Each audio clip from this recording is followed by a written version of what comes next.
Next part करते हैं a parallelogram. Parallelogram क्या होता है? जिसकी अपोजिट साइड्स पैरेलल होती हैं। ये दोनों अपोजिट साइड पैरेलल होंगी और ये वाली दोनों अपोजिट साइड पैरेलल होंगी।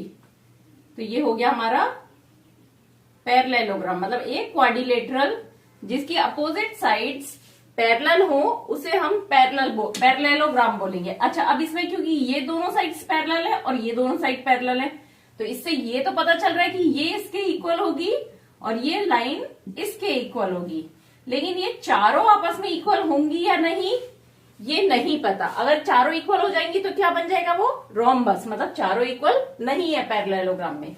अब देखते हैं, अगर इसको हम हॉरिजॉन्टली फोल्ड करें यहां से तो क्या होगा? ये पॉइंट यहां पर आ जाएगा, दैट मीन्स ये इसकी लाइन ऑफ सिमेट्री नहीं होगी।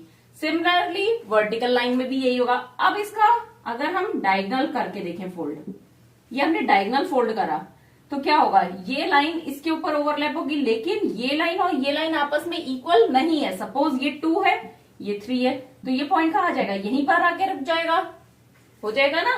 आप सोचिए, इसको फोल्ड कर रहे हैं आप डायगोनली और ये वाली लाइन इसके इक्वल नहीं है तो कहाँ होगी? यहीं पे रह जाएगी। दैट मीन्स इसमें कोई भी लाइन ऑफ सिमेट्री नहीं होगी, जीरो लाइन ऑफ सिमेट्री होंगी इसमें, क्योंकि डायगोनल भी इसकी लाइन ऑफ सिमेट्री नहीं हो सकते और हॉरिजॉन्टल और वर्टिकल लाइन भी नहीं हो सकती। नेक्स्ट है अ क्वाड्रिलेटरल। अब क्वाड्रिलेटरल मतलब कोई भी फिगर जिसके कोई भी क्लोज फिगर जिसके 4 साइड्स है, वो ये भी हो सकती है,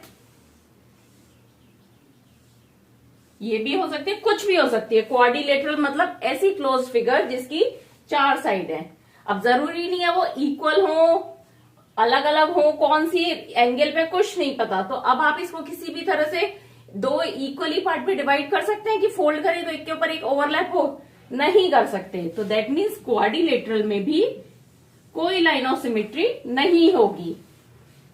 क्वेश्चन के लास्ट 2 पार्ट्स पर आते हैं। First regular hexagon.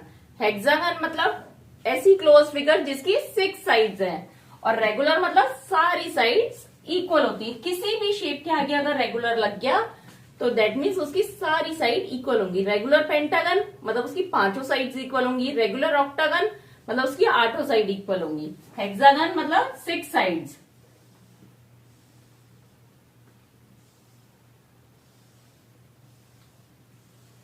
अब इसमें दिया है रेगुलर, तो दैट मीन्स सारी साइड इक्वल है। सपोज ये 2 है तो ये भी 2 2 2 2, सारी साइड्स इक्वल होंगी। अब जब सब साइड्स इक्वल हैं दैट मीन्स इनका एंगल भी सेम होगा। तो सबसे पहले अगर हम इसको इस तरह से डिवाइड करें 2 पार्ट्स में तो क्या होगा? ये एक दूसरे पे ओवरलैप कर जाएंगी, दैट मीन्स ये एक लाइन ऑफ सिमेट्री होगी इस वर्टेक्स से अपोजिट वर्टेक्स तक। अभी हम देखते हैं सारे वर्टेक्स को ज्वाइन करके।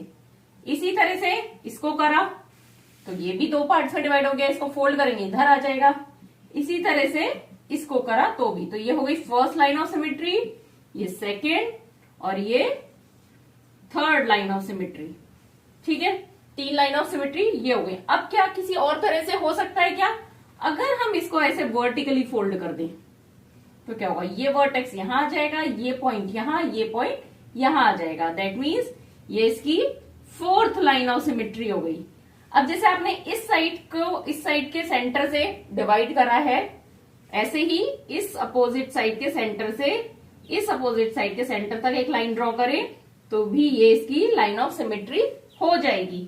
इसी तरह से इस साइड से इस साइड को बीच में से डिवाइड करते हैं तब भी ये इसकी लाइन ऑफ सिमेट्री होगी। दैट मीन्स इसमें कितनी हो गई line of symmetry? 6 line of symmetry हो गई। तो कोई भी अगर फिगर है, रेगुलर हेक्सागन है तो उसमें 6 होंगी, रेगुलर पेंटागन है तो उसमें 5 होंगी। नेक्स्ट अ सर्किल। अब की सर्किल को अगर आप सेंटर से कोई भी लाइन जो इसकी सेंटर पॉइंट से होती हुई जा रही है, दैट मीन्स इसका डायामीटर जो है उससे अगर फोल्ड करते हैं तो वो 2 इक्वल पार्ट्स में या मिरर इमेज में डिवाइड होती है। इसको फोल्ड करेंगे तो क्या होगा? ये इस पे ओवरलैप कर जाएगा। तो ये इसका डायमीटर हो गया। अब कितने डायमीटर होते हैं, ये भी हो सकता है, ये भी हो सकता है, ये भी कितने इनफाइनाइट हो सकते हैं सर्किल में, बहुत सारी लाइंस हो सकती हैं किसी भी तरह से। ये देखिए आपने इसको ऐसे कर दिया, ये करा, बस वो लाइन जो है वो इसके सेंटर पॉइंट से जानी चाहिए। तो कोई भी लाइन सर्किल की जो इसके सेंटर पॉइंट से जा रही है वो इसकी लाइन ऑफ सिमेट्री होगी। तो कितनी हो गई इसमें लाइन ऑफ सिमेट्री, इनफाइनाइट।